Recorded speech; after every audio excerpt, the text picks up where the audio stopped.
Allô, c'est Mélanie. J'ai une question pour toi. As-tu des problèmes d'épaule, des douleurs aux épaules, ou bien est-ce que tu commences à développer des problèmes d'épaule? En fait, c'est un peu de ça que je vais parler aujourd'hui. Je vais expliquer un petit peu la relation entre les épaules et les omoplates. Fait que souvent, quand on a mal aux épaules, ça peut être à cause d'une blessure ou des mouvements à répétition. La posture aussi peut être beaucoup reliée à ça. En fait, en pilates, c'est souvent ça qu'on voit. Mouvement à répétition et une mauvaise posture, par exemple. Donc ça peut causer des tensions au niveau des trapèzes qui peut monter jusqu'à dans le cou. Et même aussi des douleurs au niveau des épaules. Fait que c'est sûr que pour tout le monde, une définition d'une douleur aux épaules, c'est un peu différent. Souvent, ça peut être un inconfort avec un mouvement au niveau des épaules. Ça peut être au niveau des trapèzes à l'arrière. Souvent, les gens vont peut-être les sentir au niveau de l'épaule tant que tel. Mais ce que les gens ne savent pas beaucoup, en fait, ce que j'ai trouvé avec le temps, c'est souvent ces problèmes-là sont pas nécessairement reliés à l'épaule dans le sens c'est pas l'épaule le problème. Souvent, c'est les omoplates qui peuvent être un petit peu problématiques, qui fait qu'on ressent ces inconforts-là, ces douleurs-là, tandis que c'est les omoplates souvent qui peuvent être plus la cause. Là, je parle dans le fond vraiment très basic, dans le sens clairement une blessure peut avoir cet effet-là aussi. Mais je parle vraiment très basic, des mouvements posturales, par exemple, des choses comme ça, qui peuvent avoir cet effet-là. Fait que dans le fond, je vais juste expliquer un petit peu ça avec le but, dans le fond, d'avoir plus de conscience au niveau des mouvements pour que quand vous allez faire des exercices ou juste bouger en général, si vous remarquez ces inconforts-là, ces tensions-là, en mettant un peu plus d'intention ou d'attention au niveau des omoplates, vous allez voir que peut-être avec le temps, ça va aider à faire bouger les choses encore mieux et encore plus.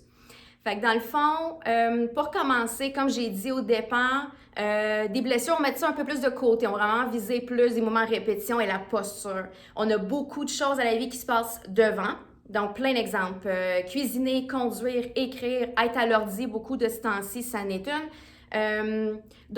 Surtout maintenant avec beaucoup de télétravail, beaucoup de stress, on remarque beaucoup d'enroulement au niveau des épaules et d'élévation. Fait que ça, on emmène les épaules vers l'avant, non seulement ça, mais vers le haut. Ce que ça fait, dans le fond, c'est que ça vient tout fermer et raccourcir les muscles de la chaîne antérieure, on pourrait dire, donc tout ce qui est devant d'épaule, les pectoraux, et ça vient ouvrir le dos un peu plus, dans le sens que les omoplates vont finir par être plus hauts. Je vais juste laisser ma petite manette ici. Les omoplates sont plus hauts et un peu plus larges de ce qu'ils devraient être. Nous, on dit toujours qu'en pilates, les omoplates devraient se coucher vers les côtes.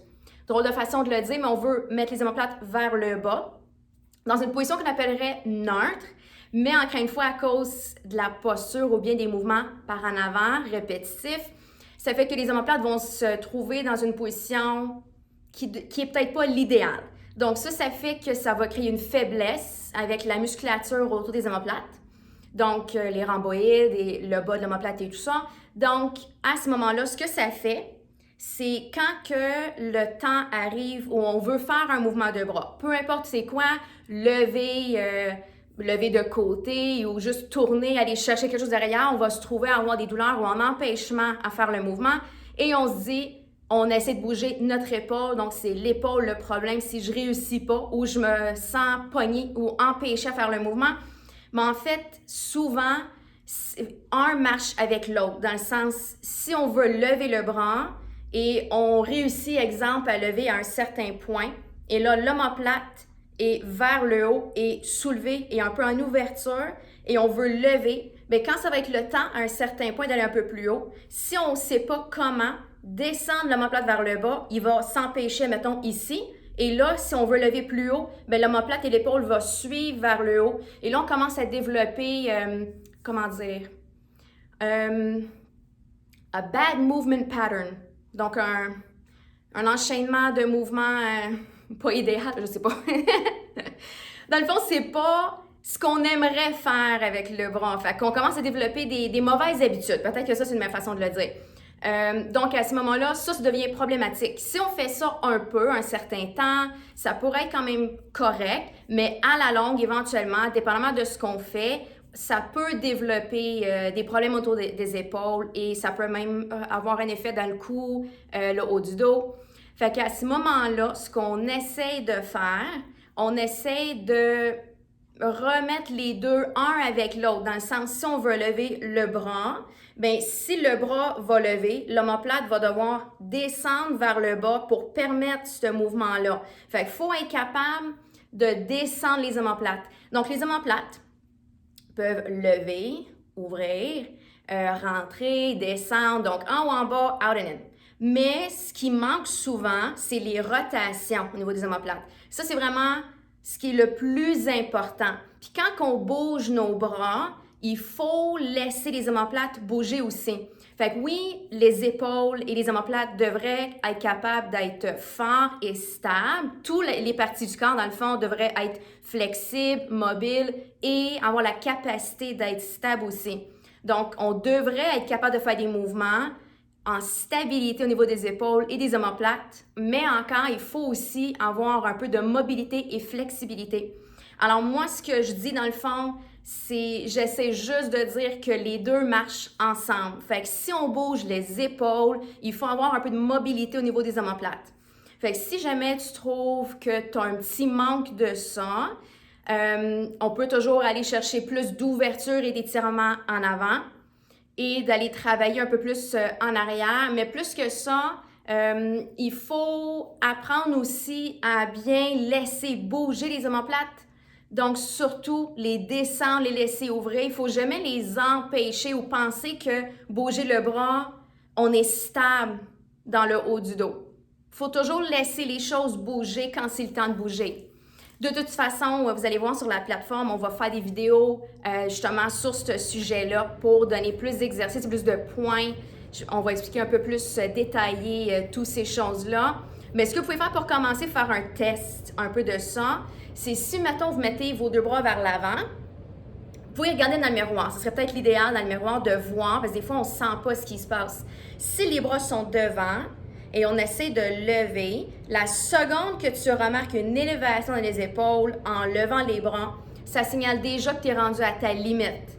Dans un monde idéal, on aimerait être capable de mettre les bras le plus loin possible derrière, avec aucune élévation.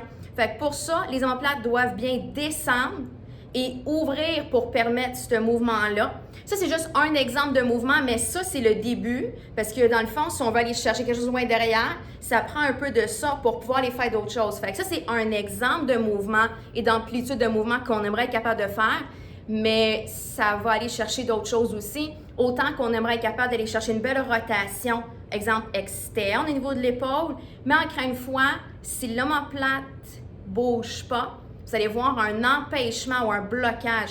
Oui, c'est sûr qu'il peut y en avoir aussi à l'épaule, aussi en avant, mais vous allez voir qu'en gardant un peu plus d'attention au niveau des omoplates pendant les mouvements, qu'avec le temps, c'est quelque chose qui peut se replacer tranquillement. Donc, c'est sûr qu'en travaillant le dos et en étirant la chaîne antérieure, encore une fois, donc tout ce qui est devant, ça peut aider. Mais faites juste garder en tête, premièrement, de détendre un peu les épaules quand vous êtes un peu stressé ou quand vous travaillez. C'est sûr que des fois, on ne se rend même pas compte, mais on se ramasse souvent les épaules levées. Faites juste prendre un petit 2 secondes pour les détendre un petit peu. Mais vous allez voir, quand vous allez faire vos exercices, donc soit en pilates ou peu importe, quand ça vient le temps de bouger les bras, on reste toujours dans une zone, peu importe. Où est-ce qu'on ne veut pas aller dans la douleur. Fait qu'il faut juste faire attention, on ne pousse pas à ce point-là, mais faites juste prendre conscience de vos épaules et vos omoplates. Et dis-toi que pour bouger un, il faut bouger l'autre. Fait que quand ça vient le temps de faire des mouvements de bras, peu importe c'est quoi, lever, ouvrir, faire des cercles, fais juste laisser bouger plus les omoplates. Laisse-les descendre vers le bas. Toujours une sensation quasiment qui sont très lourds. Fait que quand tu fais tes mouvements un peu plus légers peut-être des bras, mais laisse aller un peu plus les omoplates. Fait que ça, c'est juste le début de ça.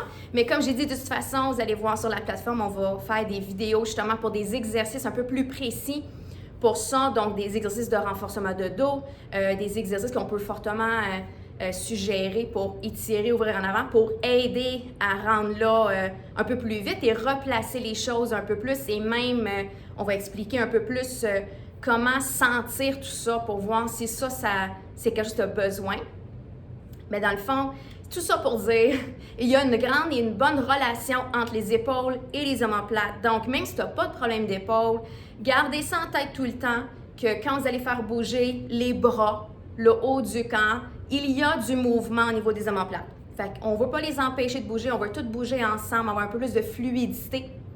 Et j'espère que cette information va pouvoir t'aider. Merci!